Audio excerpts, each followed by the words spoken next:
से हमें, जब हम 13 वर्ष के थे तो हमारे पिताश्री जब हमको खोज पाए, परिवार के लोग, पहले हमारे बड़े भाई आए।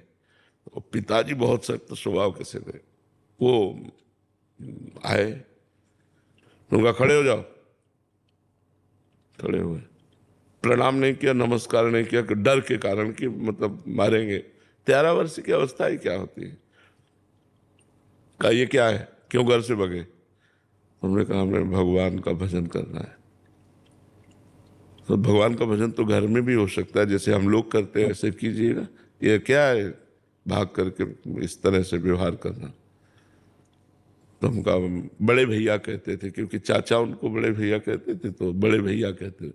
तो हम सब भी बड़े भैया कहने लगे थे। तो हम कहा, बड़े भैया आप चाहे मार डालो, अब हम घर नहीं जाएंगे, आजीवन भगवान का भजन करेंगे।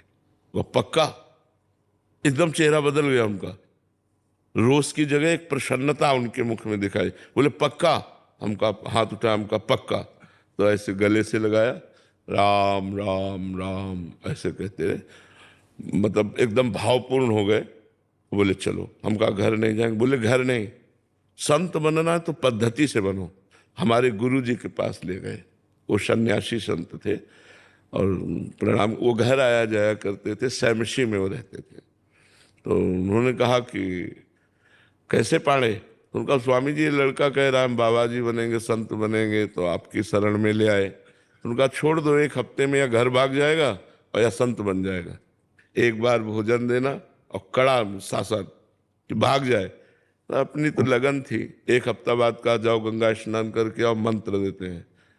मंत्र दिया, वो पहले दिन कहा, बेटा सार बात साधना की तुम्हें बता रहा हूं, अंदर ही अंदर जो मंत्र दिया, नाम दिया है, ये निरंतर चलने का अभ्यास होना चाहिए। यही समस्त शास्त्रों का सार है। बस वो नए दिमाग में बात बैठ गई गुरुदेव की, पूरे जीवन वही बात हमारे दिमाग में रही। उसी बात को पुष्ट किया शास्त्रों ने, फिर भाई जी से हनुमान प्रसाद पोद्दार जी की वाणी ने उसी बात को पुष्ट किया। और उसी बात को जब यहाँ वृंदावन आए तो पूज्य महाराज जी ने उसी बात, मोहर लग गई इसे। और पूरा जीवन इस बात का, 13 से लेकर के 55-56, इतना लंबा सफर। तो उस बात से हर सवाल के उसमें कि अगर आपके अंदर ये नाम रूपी बल नहीं है तो कुछ नहीं, आपका जीवन कुछ नहीं, कुछ भी कर लो, कुछ उसका महत्व विशेष नहीं बने। नाम एक अंक है, सब साधन शून्य है। अंक हटा दो तो शून्य का क्या महत्व, और अंक रख दो फिर शून्य का महत्व 10 गुना बढ़ता चला जाएगा।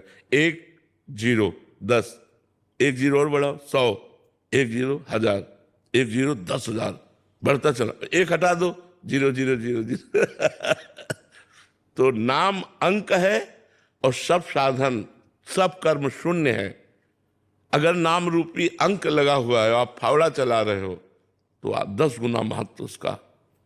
आप नाम जप करते हुए ऑफिस जा रहे हैं, आप नाम जप करते हुए स्कूल जा रहे हैं, आप नाम जप करते हुए अपने कार्यों को कर रहे हैं, आप महात्मा हैं।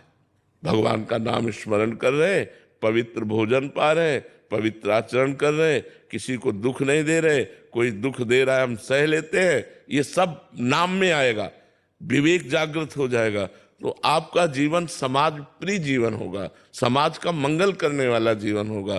तो भगवान के नाम से ही सब कुछ प्राप्त हो जाएगा, ये विश्वास कर लो।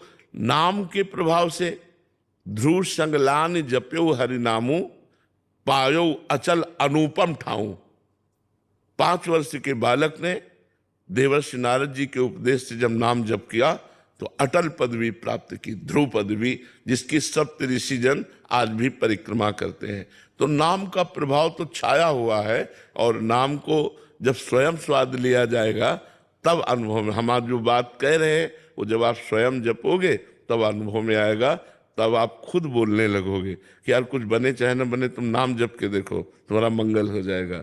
इसीलिए हर प्रश्न के उत्तर में नाम, और सबका मंगल होगा।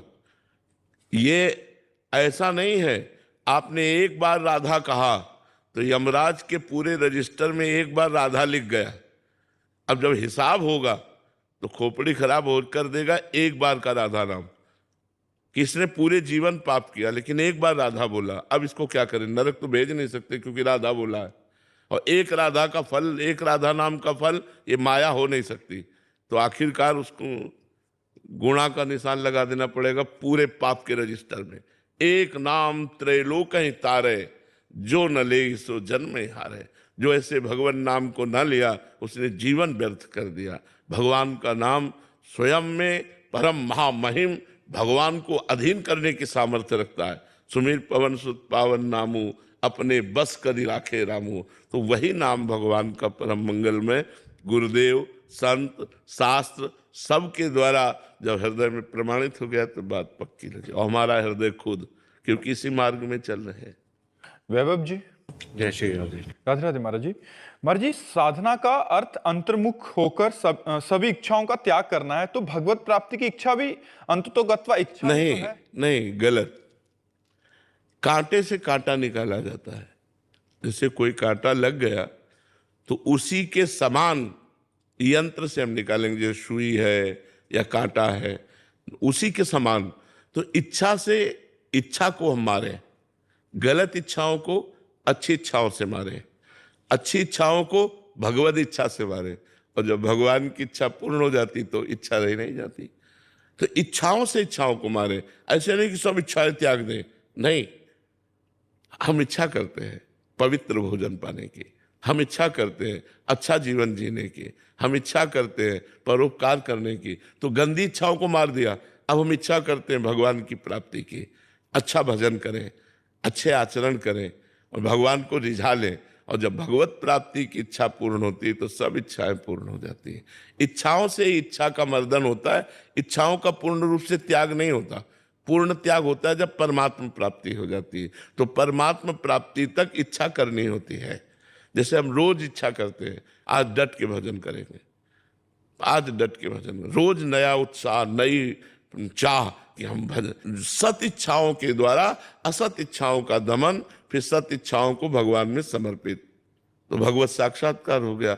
इच्छा के बिना तो आप कुछ कर ही नहीं सकते।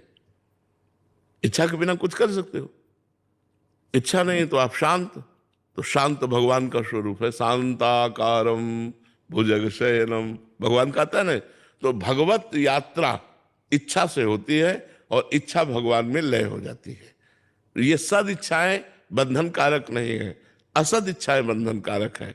सद इच्छाओं से असद इच्छाओं का त्याग करके सद इच्छाओं को भगवान में समर्पित कर दे, वो शांत हो जाता है।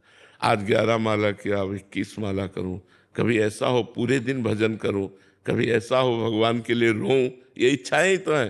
कभी ऐसा हो कि भगवान को देखूं, ये इच्छा ही तो है। इसी इच्छा, ये इच्छा होना बड़े सौभाग्य की बात है। तो हम इच्छाओं का त्याग करें जो बंधन कारक हैं, जो सद इच्छाएं हैं उनका हम पोषण